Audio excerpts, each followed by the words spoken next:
उत्तर प्रदेश विधानसभा चुनाव की सरगर्मी बढ़ने के साथ ही विभिन्न दलों में प्रत्याशी बनने की होड़ शुरू हो गई है। इसी कड़ी में समाजवादी पार्टी भी अन्य दलों से पीछे नहीं। समाजवादी पार्टी से करीब आधा दर्जन से अधिक दावेदारों ने ज्ञानपुर विधानसभा क्षेत्र से दावेदारी जताते हुए ताल ठोकना शुरू कर दिया। सपा के पूर्व जिला अध्यक्ष, एमएलसी और स्वतंत्रता संग्राम सेनानी रहे स्वर्गीय बाबू पारसनाथ मौर्य के पुत्र, राज्य पिछड़ा वर्ग आयोग के सदस्य व सपा के पूर्व प्रदेश सचिव कुंवर प्रमोद चंद्र मौर्य ने भी ज्ञानपुर विधानसभा क्षेत्र से सपा से दावेदारी जताई। क्या कहना है कुंवर प्रमोद चंद्र मौर्य का, देखिए भदोही से मिथिलेश द्विवेदी की खास रिपोर्ट। चाय पर चर्चा।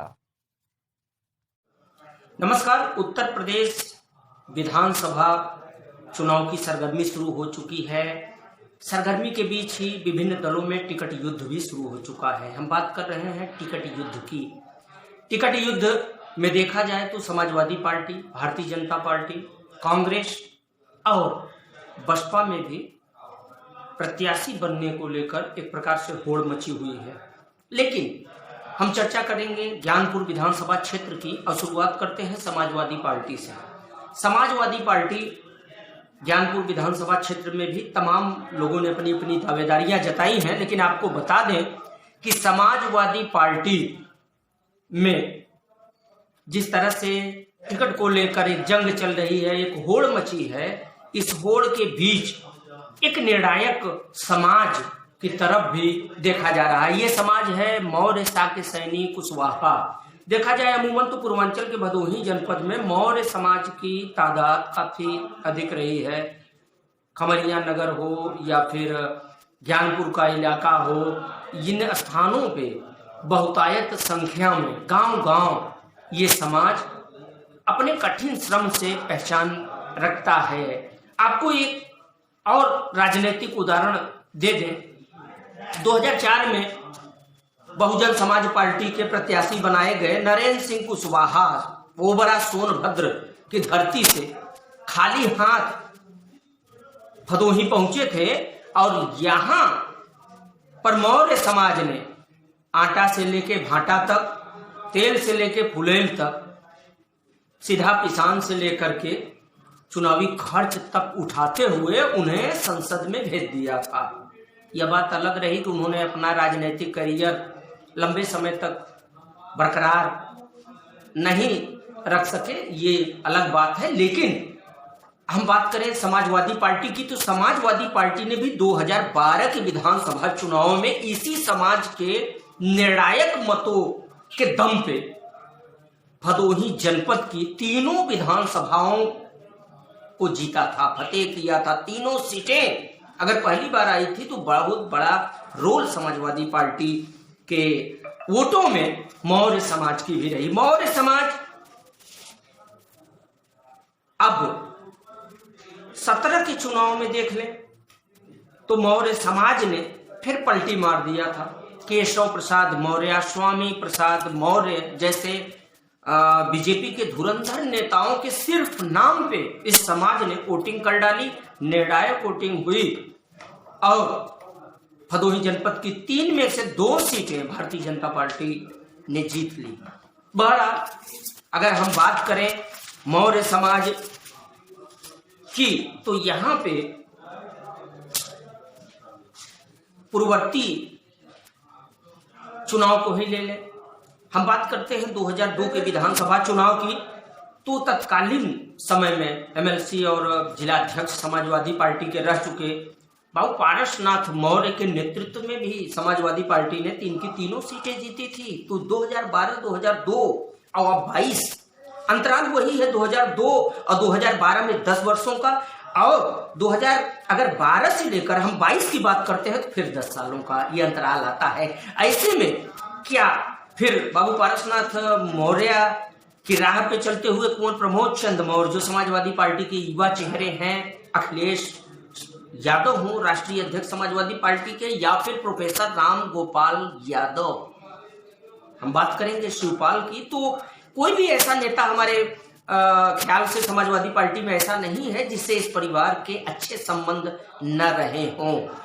मुद्दे की राजनीति करने वाला ये परिवार एक बार फिर पूरे पूर्वांचल में समाजवादी पार्टी का झंडा थाम के समाजवादी नारा बुलंद कर रहा है। पूरे समाज में, मौर्य, साके, सैनिक, कुशवाहा समाज में कितना सफलता मिलता है इस परिवार को अगले 10 वर्षों के अंतराल में 2002, 2012 और फिर 2022, क्या फिर वो इतिहास समाजवादी पार्टी दोहरा सकती है? तो आइए इस मसले पे हम सीधे आपको लिए चलते हैं कुंवर प्रमोद चंद्र मौर्य के पास और बातें करते हैं मौर्य समाज की, और ये जानते हैं चाणक्य का जो राजनीतिक चाणक्य समाजवादी पार्टी में 2 लोगों को बहुत खास नजरिए से माना जाता है। एक प्रोफेसर राम गोपाल यादव, दूसरा अखिलेश यादव जो स्वयं राष्ट्रीय अध्यक्ष है समाजवादी पार्टी के, पूर्व मुख्यमंत्री रह चुके हैं। दोनों को समाजवादी पार्टी अपना चाणक्य मानती है। तो इस बार इन चाणक्यों का चंद्रगुप्त मौर्य कौन होगा, हम बात करते हैं कुंवर प्रमोद चंद्र से और जानते हैं क्या होने वाला है पूर्वांचल, भदोही और ज्ञानपुर में 22 में टिकट युद्ध हो या चुनाव का परिणाम किसके पक्ष में जाता है। तो देखिए हमारी ये खास रिपोर्ट।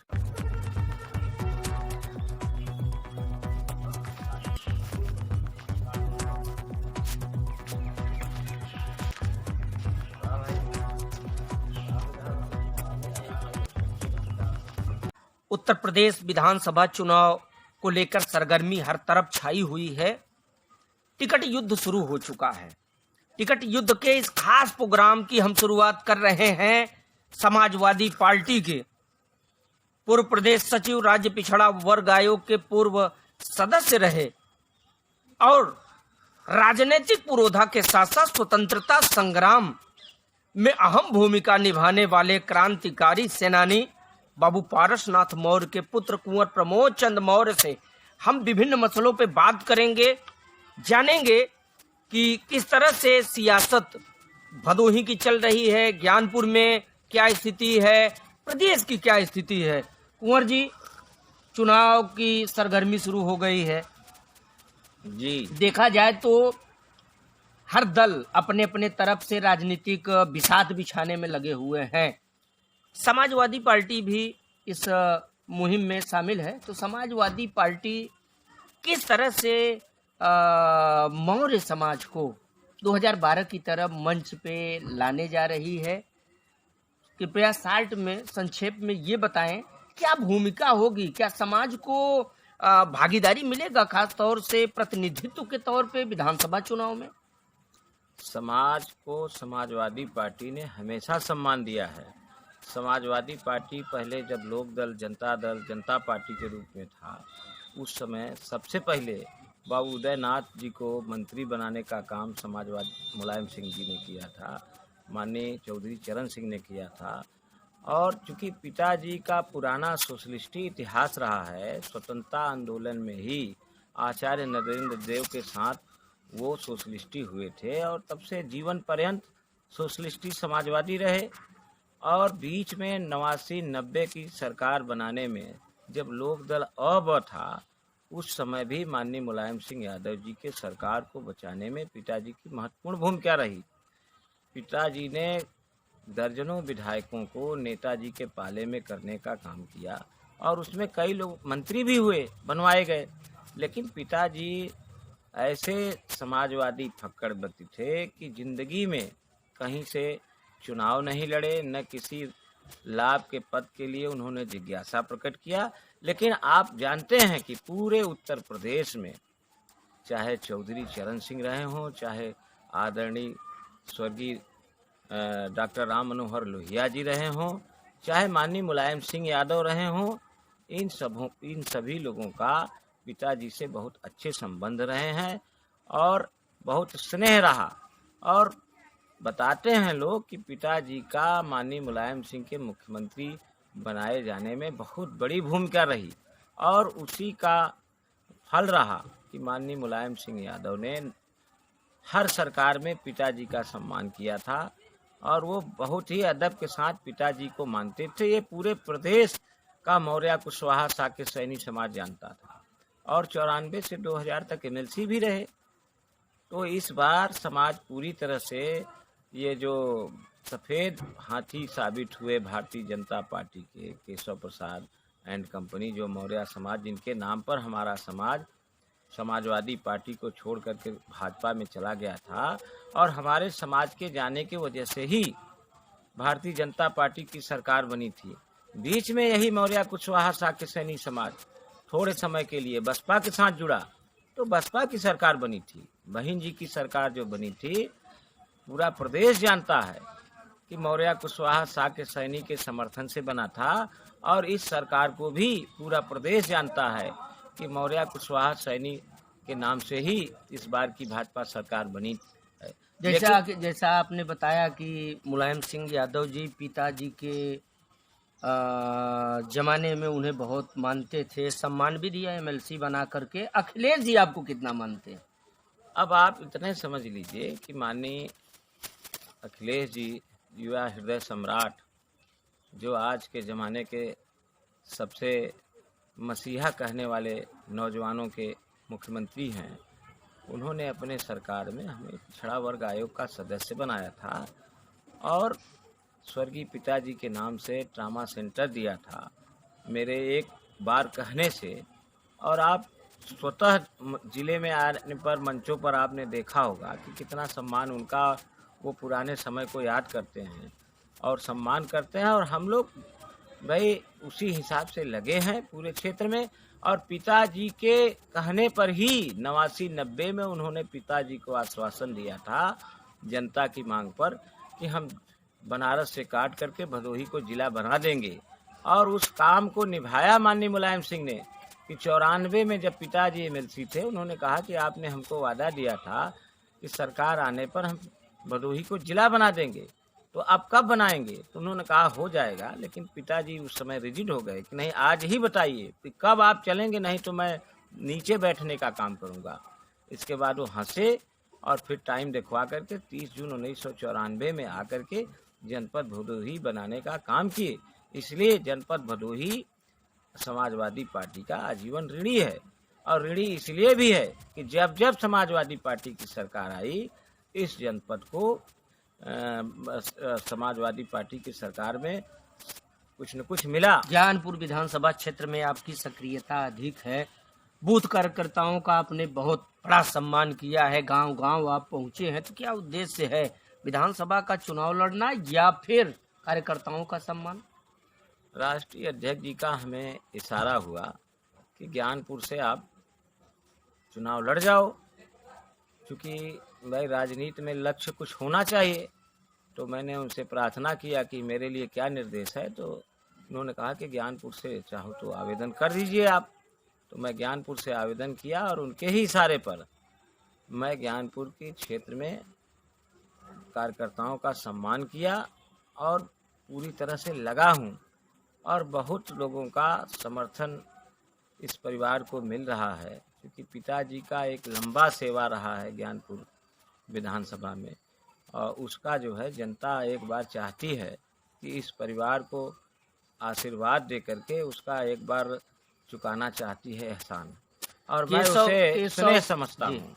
केशव मौर्य जी जब लोकसभा का चुनाव लड़ रहे थे फूलपुर से, तो काफी पूर्वांचल की तमाम सीटें, यानी जो मौर्य बिरादरी आई थी चुनाव में, वो इसका एक कारण थी। ज्ञानपुर विधानसभा क्षेत्र, क्या माना जाए, ज्ञानपुर विधानसभा क्षेत्र से अगर समाजवादी पार्टी आपको प्रत्याशी बनाती है तो किन जिलों में, ज्यादातर जो आपके पूर्वांचल के अगल बगल के जनपद हैं, कितने जिले समाजवादी पार्टी में फिर 2012 का इतिहास दोहराने आपकी बिरादरी लौट आएगी सब सपा में? इतना तो आप जान ही लीजिए मिथिलेश जी कि भाई समाज में ये बहुत दिन से सेवा में लगा हुआ एक राजनीतिक सन्यासी परिवार है और पूरे प्रदेश में एक पहचान है हमारी। तो अगर हमको ज्ञानपुर से टिकट मिलता है, जैसा राष्ट्रीय अध्यक्ष जी ने हमें इशारा किया है, तो निश्चित इसका दूरगामी परिणाम होगा। इधर पूर्वांचल के जितने जिले हैं वहाँ के मौर्य समाज में एक संदेश बहुत अच्छा जाएगा। पैसे वाले हो सकते हैं और हो सकते हैं, लेकिन जो निष्ठा भाव समाज के अंदर या पार्टी के अंदर मेरे परिवार का रहा है या मेरा रहा है, ये अनोखा है। इसलिए हमको टिकट देने से समाजवादी पार्टी में के प्रति इधर अगल बगल के 20-25 जिलों में एक अच्छा संदेश जाएगा। एक सवाल, बहुत बड़ा सवाल है जनपद से जुड़ा हुआ। देखा जाए तो आपकी पुत्र बहू आपके घराने की श्याम कुमारी मौर्य जिला पंचायत सदस्य इसी पंचायत के चुनाव में चुनी गई। समाजवादी पार्टी ने उन्हें टिकट दिया, अधिकृत प्रत्याशी बनाया समाजवादी पार्टी का भदोही जिला पंचायत का, लेकिन समर्थक और प्रस्तावक के अभाव में नामांकन दाखिल नहीं हो पाया। क्या मानते हैं कि इसमें कि कहीं न कहीं से कमी कसर रह गई, पैसे का खेल नहीं हो पाया, या फिर अन्य क्या वजह मानते हैं जो चुनाव से पहले, एक जंग से पहले ही इस मसले का पटाक्षेप हुआ, उसके लिए क्या मानते हैं? क्या विधानसभा चुनाव में ये मुद्दा कहीं न कहीं से असर डालेगा? मेरी निष्ठा को पार्टी ने हमेशा समझा है, इसलिए पार्टी ने हमारे पुत्र बहू को टिकट दिया। लेकिन आप जानते हैं कि इस पंचायत के चुनाव में जिला अध्यक्ष, ब्लॉक प्रमुखी में कितना चीर हरण हुआ पूरे प्रदेश के अंदर, तो इसलिए ये कोई मायने नहीं है। भदोही ही क्षेत्र तो था नहीं, 11-12 जिलों में पर्चे नहीं भरे गए अध्यक्ष के लिए, और हमको लगता है कि ये लोग सैकड़ों की संख्या में ब्लॉक प्रमुखों का भी निर्वाचन इसी तरह से जबरदस्ती किए। क्या पूरे प्रदेश में इन लोगों ने निर्वाचन प्रक्रिया, संविधान की धज्जियां उड़ाते हुए चीर हरण किए, तमाम महिलाओं के कपड़े फाड़े गए। तो जिला पंचायत का चुनाव या पंचायत के चुनाव में ब्लॉक प्रमुखी का चुनाव ये कोई मानक नहीं है। ये हमारे राष्ट्रीय अध्यक्ष जी भी जानते हैं और ये जनता जनार्दन भी जानती है कि पंचायत के चुनाव में जो भी हमारे प्रतिनिधि साथी रहे हैं उनका दबाव रहा हो, चाहे धनबल का दबाव रहा हो, चाहे सरकार का दबाव रहा हो, किस तरह से चुनाव हुआ। कितना असर डालेगा विधानसभा चुनाव में ये मसला कि श्याम कुमारी पर्चा नहीं भरने पाई, चुनाव नहीं लड़ने दिया गया, पिछड़े समाज की उभरती हुई एक नेत्री को चुनाव ही न लड़ने दिया जाए, तो किस तरह से पूरे समाज पे इसका असर पड़ता है? तो किस तरह से जवाब इस विधानसभा चुनाव में पिछड़ा समाज देने की सोच रहा है? ये वाकई में क्षेत्र नहीं, जिला नहीं, पूरे प्रदेश में इस जो नंगा नाच हुआ है इसका भारतीय जनता पार्टी पर बहुत बड़ा असर पड़ेगा। और हमारा समाज और मान के चलिए पिछड़ा समाज तो इस कृत्य से बहुत ही नाराज है।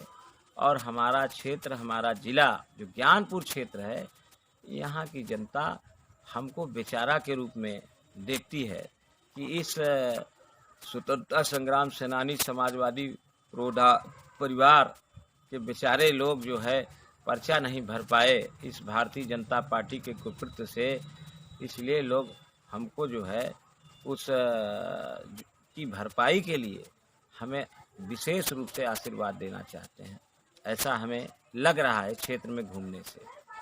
तो ये थे हमारे साथ समाजवादी पार्टी के युवा नेता, पूर्व प्रदेश सचिव, राज्य पिछड़ा वर्ग आयोग के सदस्य रहे कुंवर प्रमोद चंद मौर्य, जिन्होंने बात किया है खास तौर से हर मुद्दे पे, चाहे वो मौर्य कुशवाहा साक्य सैनी समाज का मसला रहा हो या फिर पिछला जिला पंचायत के चुनाव का, हर मसले पे बातचीत के दौरान इन्होंने जो बातें कही वो वाकई में विधानसभा चुनाव में उसका असर कहीं न कहीं से देखने को मिलेगा। बहरहाल चाय पे चर्चा में आज बस इतना ही, फिर मिलेंगे हम इसी तरह की एक और खबर के साथ। तब तक के लिए दीजिए इजाजत, नमस्कार।